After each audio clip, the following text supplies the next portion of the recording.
Tracez un trait d'aplomb par rapport à l'axe de la fenêtre.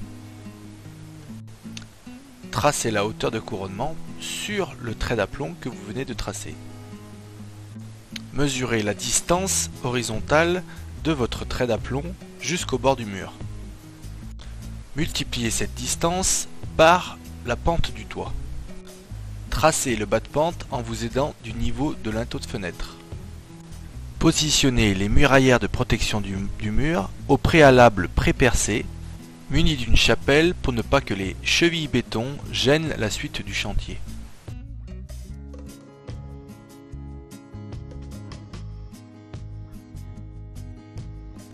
Tracez la chambrée de chevron parallèlement au lattis. Cette étape de tracé au sol de l'emplacement des poteaux peut être réalisée au préalable de l'étape de tracé sur le mur. Tracez tout d'abord l'axe de la fenêtre et ensuite positionnez votre niveau laser. Tracez deux repères parallèlement au mur indiquant l'axe des poteaux. Placez les platines par rapport à l'axe de l'ouverture, tracez une demi-largeur de ferrure et ensuite placez la platine pour pré-percer les trous recevant les chevilles béton. Percez votre trou à l'aide d'un perforateur à percussion. Nettoyez votre trou en le soufflant. Enfoncez votre goujon. Finissez la pose en le serrant à l'aide d'une clé. Une fois votre chantier tracé, vous pouvez monter les protections collectives.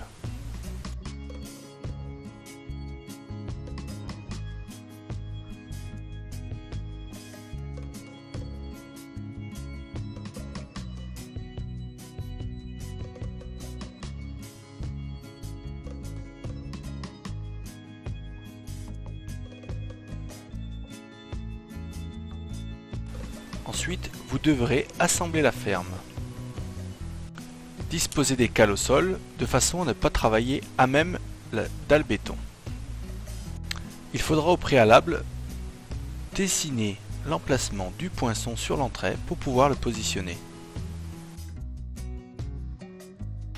Vous viendrez placer les arbalétriers et les contrefiches tout en gardant le poinçon d'équerre à l'entrée. Le temps du perçage, vous maintiendrez les pièces entre elles à l'aide de serre-joints et des cales de protection. Placez le poteau, réglez-le d'équerre et maintenez-le le temps du perçage, de la fixation. Les liens ou jambes de force seront à tracer et à tailler par vos soins. Une cale de compensation sera à placer sous la jambe de force pour récupérer la différence de hauteur entre l'entrée et le poteau.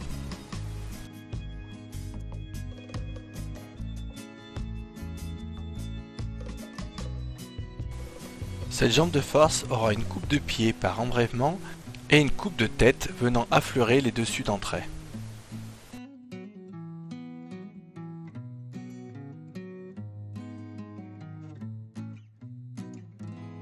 Pour utiliser la scie circulaire portative en toute sécurité, vous devrez maintenir votre pièce fermement lors de la phase d'usinage. Pour scier en toute sécurité, essayez de placer votre corps désaxé par rapport à votre trait de scie, évitant tout risque de coupure en cas de rejet de la lame. Fixez votre jambe de force en pied avec un tire-fond et en tête à l'aide d'un boulon. Pour tracer votre ferrure, il vous faudra au préalable tracer les diagonales de la section de votre poteau. Vous viendrez ensuite placer votre ferrure, tracer les perçages, pré-percer et fixer votre platine à l'aide de tire-fond d'une clé à cliquet. Ensuite vient le levage. Vous viendrez élinguer votre ferme juste en dessous de la contrefiche. Un bon élingage permet un levage en toute sécurité. Le premier réglage à effectuer est le niveau de la ferme. Vous viendrez placer un niveau au-dessus de l'entrée ou en dessous de l'entrée de ferme. À l'aide d'un trait de ramènerai que vous aurez au préalable dessiné sur un poteau, vous viendrez régler la hauteur par rapport au niveau tracé sur le mur. Vous pouvez utiliser pour cela le niveau laser. Ensuite vient le réglage de l'aplomb de la ferme. On utilisera pour cela deux listes de réglages qui maintiendront la ferme le temps du montage des pièces passantes. On les fixera au préalable en tête en évitant tout marquage du bois. Cette phase devra s'effectuer à plusieurs. Une personne devra tenir le niveau et régler la ferme pendant que d'autres fixeront. Ensuite vient la phase de levage des pièces passantes. Pour cette phase, il faudra déplacer l'échafaudage et en monter un autre sur l'autre versant. On lèvera les sablières, la faîtière et enfin les pannes intermédiaires. Pour travailler en sécurité en hauteur à l'intérieur du bâti, on utilisera une plateforme roulante individuelle. Étant dans une configuration de panne à dévers, vous devrez tracer une échantillole dans le fil du bois pour obtenir au maximum de résistance. Étant dans une configuration de panne à dévers, vous devrez tracer une échantillole dans le fil du bois pour obtenir au maximum de résistance. La longueur de l'échantillole est égale à 1,3 fois la hauteur de la panne à maintenir. Vous taillerez la pièce à l'aide de la scie circulaire et d'un maintien efficace. Placez l'échantillole, fixez-la et réglez ensuite l'alignement du débord de toit. A l'aide d'une règle, il faudra ensuite vérifier la hauteur de panne. Une fois ce réglage effectué, fixez la panne au sabot. Une fois les pannes réglées et fixées, vous pouvez attaquer la répartition des chevrons.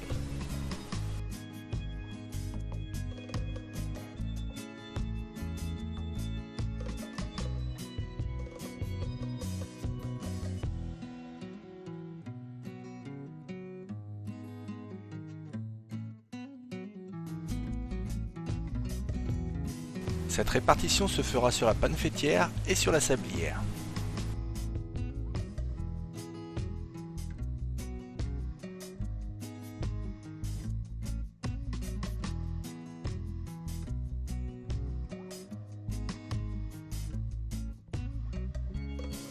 Fixez d'abord les chevrons en tête, puis en pied, et enfin, à l'aide d'une règle, fixez-les sur la panne intermédiaire en les redressant.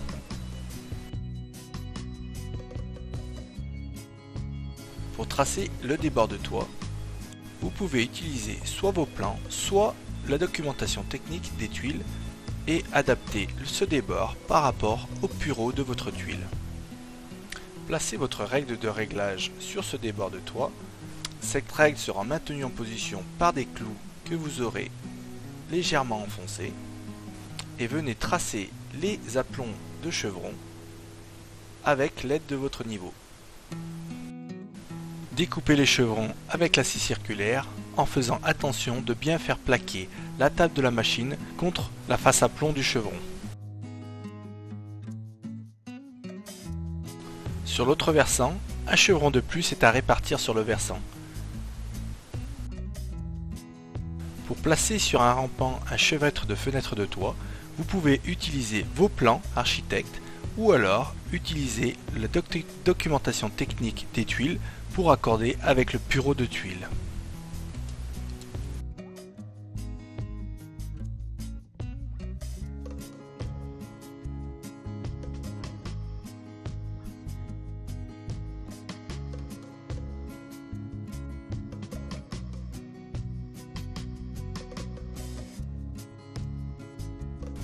L'ensemble du TP se fera à l'aide de vis de fixation pour permettre un démontage facile du TP.